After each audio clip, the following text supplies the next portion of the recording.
ജ്യോതികുമാർ ചമക്കാല എന്നാണ് അന്ന് ധനകാര്യ കമ്മീഷനോട് അങ്ങോട്ട് പോയി ആവശ്യപ്പെട്ടു 50% നികുതി വിഹിതം വേണമെന്ന് ആവശ്യപ്പെട്ട ആ മുഖ്യമന്ത്രി മാസങ്ങൾക്കിപ്പുറം പ്രധാനമന്ത്രിയായപ്പോൾ 42% 33% കുറയ്ക്ക് എന്ന് പോയി പറയുന്നതും വൈവി റെഡ്ഡി അത് നിരാകരിക്കുന്നതും ഒക്കെ അടുത്ത കാലത്താണ് പറഞ്ഞത്. അത് മാത്രമല്ല, centre for social and economic പ്രോഗ്രസിന്റെ വേദിയിലെ അതേ പ്രസംഗത്തിൽ ഇന്നത്തെ നീതി ആയോഗ് അധ്യക്ഷൻ പറയുന്നു, ഫെഡറൽ ബജറ്റുകൾ are covered in layers and layers of attempt to cover the truth എന്ന് പറഞ്ഞാൽ ബജറ്റിൽ കൺകെട്ട് കാണിച്ച് രാജ്യത്തിന്റെ യഥാർത്ഥ സാമ്പത്തികാവസ്ഥ രാജ്യം അറിയിക്കാതിരിക്കാൻ കള്ളത്തരം കാണിക്കുമെന്നാണ് പറഞ്ഞത്. ഹിൻഡർബർഗ് പോലെയുള്ള ഏജൻസികൾ അന്വേഷിച്ചാൽ ചെമ്പു തെളിയുമെന്ന് പറയുന്നത് അന്ന് PMO ഓഫീസിൽ ജോയിന്റ് സെക്രട്ടറി ആയിരുന്ന, ലൈസൺ ഓഫീസറായിരുന്ന ഇന്നത്തെ നീതി ആയോഗിന്റെ സെർവിംഗ് CEO ആണ്.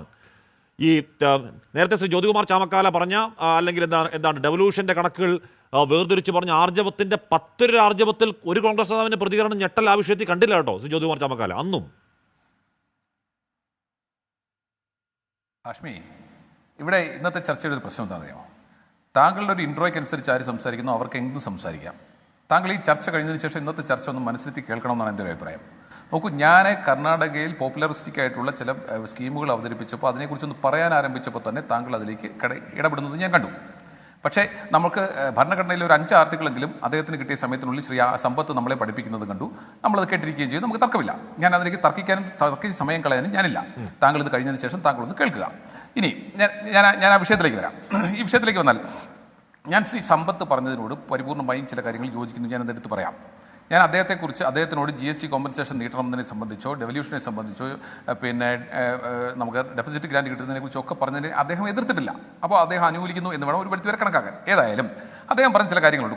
കോവിഡ് കാലത്ത് സാമ്പത്തിക ബാധ്യതകൾ സംസ്ഥാന സർക്കാരുകൾ കൂടുതലുണ്ടായി. ഞാൻ ആ വിഷയത്തിൽ നിന്ന് മാത്രമേ സംസാരിക്കുന്നുള്ളൂ. ശരിയാണ്, കോവിഡ് കാലത്ത് സാമ്പത്തിക ബാധ്യതകൾ ഒരുപാട് ഉണ്ടായിട്ടുണ്ട്. അതുകൊണ്ട് തന്നെ നമുക്ക് കടമെടുപ്പിനുള്ള പരിധി 5% ഉയർത്തി തന്നിട്ടുണ്ട് എന്നുള്ള കാര്യവും ശരിയാണ്. FRBM ആക്ടിന്റെ അടിസ്ഥാനത്തിൽ നമുക്ക് സ്റ്റാറ്റ്യൂട്ടറി ആയിട്ട് 3% 5% കൂട്ടി തന്നിട്ടുണ്ട്. ഇപ്പോൾ 3.5 ആണ്. ആ 3.5ലേക്ക് നിൽക്കുന്നത് പോലും നമ്മൾ പിന്നെ ഇലക്ട്രിസിറ്റിയുടെ മേഖലയിൽ വൈദ്യുതി രംഗത്ത് നമ്മൾ ചില മാറ്റങ്ങൾ വരുത്തണം, പ്രീപെയ്ഡ് മീറ്റർ ഉൾപ്പെടെ കൊണ്ടുവരണം എന്നൊക്കെ പറഞ്ഞുകൊണ്ടാണ് നമുക്ക് തന്നിരിക്കുന്നത്. ഏതായാലും നമുക്ക് സ്റ്റാറ്റ്യൂട്ടറി ആയിട്ടുള്ളത് 3% ആണെന്ന കാര്യത്തിൽ തർക്കമില്ല. അത് ആ സമയത്തൊക്കെ നമുക്ക് തന്നിട്ടുണ്ട്. പക്ഷേ അതിന് ചില പ്രശ്നങ്ങൾ നമുക്കുണ്ടായിട്ടുണ്ട്. അതൊക്കെ ശരിയാണ്. പിന്നെ അദ്ദേഹം പറഞ്ഞു പ്രോജക്റ്റ് ഗ്രാൻറ്റുകൾ നേരത്തെ 80-20 റേഷ്യോയിലായിരുന്നു, 75-25 ആയി, പിന്നീട് അത് 60-40 ആയി, ഇപ്പോൾ 40-60 ആകുന്നു. ശരിയാണ്. അത്തരത്തിലുള്ള നിലപാടുകൾ കേന്ദ്ര സർക്കാരിൻ്റെ ഭാഗത്തു നിന്നും മാറ്റേണ്ടതാണ് എന്ന കാര്യത്തിൽ ഒരു തർക്കവുമില്ല. ഞാൻ 100% ശ്രീ സമ്പത്തിനോട് യോജിക്കുന്നു.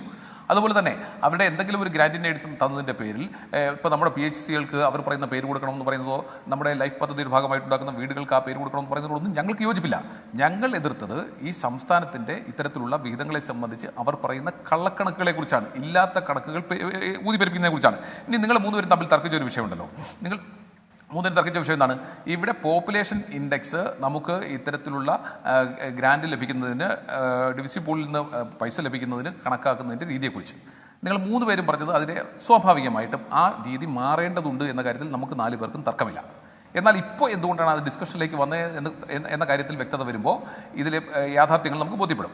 നേരത്തെ തന്നെ ഈ ഇൻഡെക്സ് ഇത്തരത്തിൽ ഡിവിസീവ് പൂളിൽ നിന്നും ഓരോ സ്റ്റേറ്റിനും ഇത്തരത്തിൽ ഫിനാൻഷ്യൽ അസിസ്റ്റൻസ് ലഭിക്കുന്നതിന് വേണ്ടി ഈ ഒരു പാരാമീറ്റർ അഥവാ ഈ ഒരു ഇൻഡെക്സ് അതിലുണ്ടായിരുന്നപ്പോൾ 15ാമത്തെ ധനകാര്യ കമ്മീഷൻ അത് പരിഗണിക്കുന്നത് വരെ 15ാം ധനകാര്യ കമ്മീഷൻ അത് പരിഗണിക്കുന്നത് വരെ നമുക്ക് അത് ഉപോത്ബലകമായി എടുത്തിരുന്ന സെൻസസ് അഥവാ നമ്മുടെ ജനസംഖ്യ പിന്നെ ക്രമം അഥവാ നമ്മുടെ ജനസംഖ്യാ അനുപാതം അത് 1971 ജനസംഖ്യയായിരുന്നു.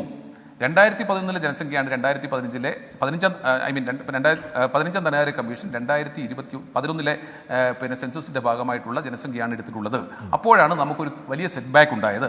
അപ്പോഴാണ് നമ്മൾ അതിനെക്കുറിച്ച് ചിന്തിക്കാൻ തീരുമാനിച്ചത്. സ്വാഭാവികമായും അത്തരത്തിൽ നമ്മളൊരു ഗോൾ അച്ചീവ് ചെയ്യുമ്പോൾ നമ്മളെ പീനലൈസ് ചെയ്യുന്നത് ശരിയല്ല, ഒരു തർക്കവുമില്ല. പക്ഷേ അത് മറ്റൊരു ഭാഗത്ത് കോമ്പൻസേറ്റ് ചെയ്യുന്നുണ്ട് എന്നുള്ളൊരു വസ്തുതയാണ്. ഡെമോഗ്രാഫിക് ഇൻഡെക്സിൽ നമുക്കത് കൂടുന്നുമുണ്ട്. അങ്ങനെ പറയുമ്പോഴും ഇങ്ങനെ നമ്മളൊരു ഗോൾ അച്ചീവ് ചെയ്യുന്നു, ഹെൽത്ത് മേഖലയിൽ അതുപോലെ തന്നെ എഡ്യൂക്കേഷൻ്റെ മേഖലയിൽ അല്ലെങ്കിൽ ഇത്തരത്തിൽ പോപ്പുലേഷൻ്റെ മേഖലയിൽ നമ്മൾ ഗോൾ അച്ചീവിൻ്റെ പേരിൽ നമ്മളെ പീനലൈസ് ചെയ്യാൻ പാടില്ല. പക്ഷേ സെൻട്രൽ ഗവൺമെൻറ് എടുക്കുന്ന ആസ്പെക്ട് എന്താണ്? ഇനി പുറകിൽ നിൽക്കുന്നവരെ മുമ്പോട്ട് വരട്ടെ എന്നുള്ളതുകൊണ്ട് അവർ അങ്ങനെ കൊടുക്കുന്നു. പക്ഷേ അതുകൊണ്ട് നമ്മളാ പീനലൈസ് ചെയ്യപ്പെടുന്നത് തീർച്ചയായിട്ടും നിങ്ങൾ 3 പേരും പറഞ്ഞതിനോട് യോജിക്കുന്നു. അത്തരത്തിൽ നമുക്ക് ഇങ്ങനെ വെട്ടിക്കുറയ്ക്കുന്നതിനോട് നമുക്ക് യോജിക്കാൻ കഴിയില്ല, ഒരു തർക്കവും വേണ്ട. പിന്നെ വീണ്ടും ഞാൻ ആവർത്തിക്കുന്നത്, ഗോപാലകൃഷ്ണൻ പറഞ്ഞതിനെക്കുറിച്ചൊന്നും ഞാൻ പറയുന്നില്ല. അദ്ദേഹം പറയുന്നത് BJP ഇതര മുഖ്യമന്ത്രിമാരെല്ലാം വലിയ കുഴപ്പക്കാരാണെന്നാണ്. പക്ഷേ ഇതിൽ ആരെങ്കിലും അങ്ങോട്ട് മാറി ചെന്ന് കഴിഞ്ഞാൽ അവരെല്ലാം പിറ്റേന്ന് മിടുക്കന്മാരാകും. ഹേമന്ത് ബിശ്വാസ് ഉൾപ്പെടെ ഒരുപാട് പേർ, അജിത് പവാർ ഉൾപ്പെടെ, അതൊക്കെ നമ്മുടെ മുമ്പിലുണ്ട്. ഇതിന്റെയൊക്കെ പ്രശ്നക്കാരൻ നെഹ്റു ആണെന്ന് B. ഗോപാലകൃഷ്ണൻ പറഞ്ഞതിനെ താങ്കൾ എതിർക്കുന്നതാണ് ഞാൻ കരുതി. പക്ഷേ എതിർത്തത് സമ്പത്താണെന്ന് മാത്രം. താങ്കൾ പറഞ്ഞു തുടങ്ങുമ്പോൾ എതിർക്കുന്നതാണ് ഞാൻ കരുതിയത്. പക്ഷേ എതിർത്തത് സമ്പത്താണ്. അത്രേ ഉള്ളൂ. പറഞ്ഞു പൂർത്തിയാക്കുള്ളൂ. അവസാന സമയം അതുകൊണ്ടാണ്. അല്ലല്ല പ്ലീസ് അങ്ങനെ പോരെ, അങ്ങനെ പറയാ. ഞാൻ പറയാൻ ഉദ്ദേശിച്ച കാര്യം തന്നെ സമ്പത്ത് പറഞ്ഞിട്ടുണ്ട്. അതിന് വില കൽപ്പിക്കുന്നില്ല. ഞാൻ ഗോപാലകൃഷ്ണൻ പറഞ്ഞതിന് വില കൽപ്പിക്കുന്നില്ല. ഇവിടെ ജവഹർലാൽ നെഹ്റു ഈ രാജ്യത്ത് ഉണ്ടാക്കിയിട്ടുള്ള പദ്ധതികളെ സംബന്ധിച്ചും അദ്ദേഹം എടുത്തിട്ടുള്ള ആറ്റിറ്റ്യൂഡിനെ സംബന്ധിച്ചും, ഇവിടെ ഭരണഘടന ഉണ്ടാക്കിയ അംബേദ്കറും പിന്നെ അതുപോലെ തന്നെ ഭരണഘടനാ ശില്പികളാണ് ഈ രാജ്യത്തിന്റെ എല്ലാ കുഴപ്പങ്ങൾക്ക് കാരണമെന്ന് ഗോപാലകൃഷ്ണൻ പറയുന്നത് പോലെ ഉള്ളൂ. ജവഹർലാൽ നെഹ്റുവാണ് ഈ പറയുന്ന 15 ധനകാര്യ കമ്മീഷന്റെ ഭാഗത്തു നിന്ന് നമുക്ക് കുറവുണ്ടായപ്പോൾ അതിന്റെ കാരണക്കാരൻ ജവഹർലാൽ നെഹ്റു ആണെന്ന് പറയുന്നതും, ഭരണഘടന ഉണ്ടാക്കിയവരാണ് ഈ രാജ്യത്തിന്റെ എല്ലാ കുഴപ്പങ്ങൾക്ക് കാരണം എന്ന് പറയുന്നത് ഒരുപോലെ ഉള്ളൂ. അത് കേൾക്കുന്നവരെ സംബന്ധിച്ച് അതിനെക്കുറിച്ച് അവർ പരമ പുച്ഛത്തോടുകൂടി ഞാൻ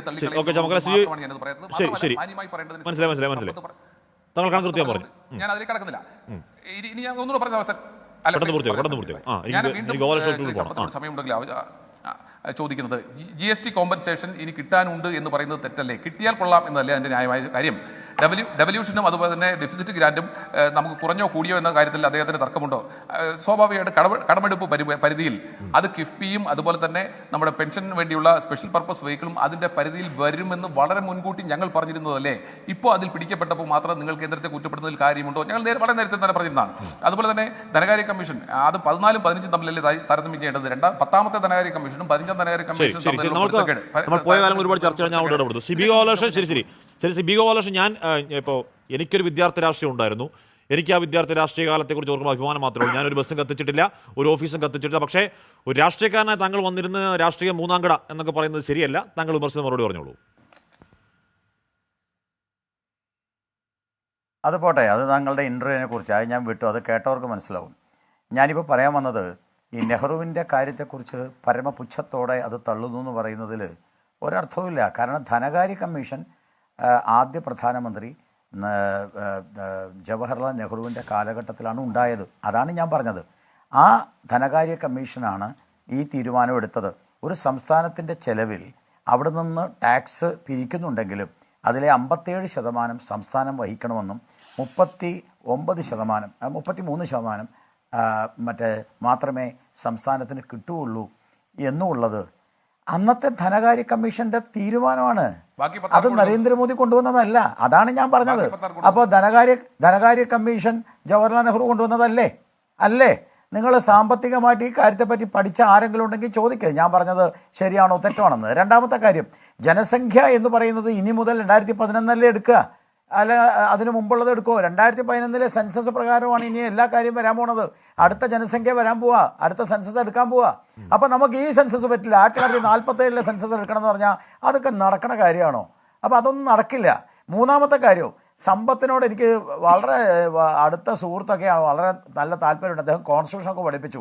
പക്ഷേ ആ 250 കോൺസ്റ്റിറ്റ്യൂഷനിലെ 250 സെക്ഷനിൽ ആ ഫിനാൻസ് കമ്മീഷനിലെ 3A പറ, the distribution between the union and the state, the net proceeds of taxes which are to be or may be divided between them under this chapter and the allocation between the state and respective share of such proceeds.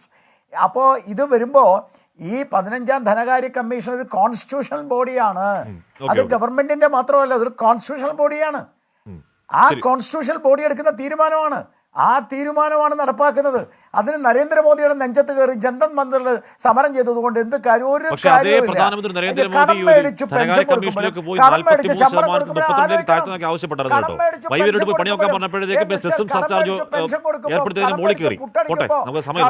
നീന്തൽക്കുളമുണ്ടാക്കുമ്പോ pension മേടിക്കുമ്പോൾ, കടം മേടിച്ചു pension കൊടുക്കുമ്പോഴും, കടം മേടിച്ച് ശമ്പളം കൊടുക്കുമ്പോഴും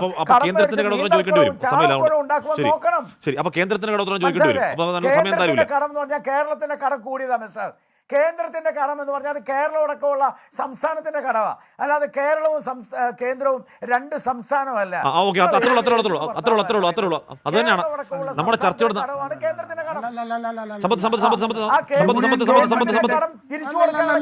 അങ്ങനെ തെറ്റിദ്ധരിപ്പിക്കണ്ട.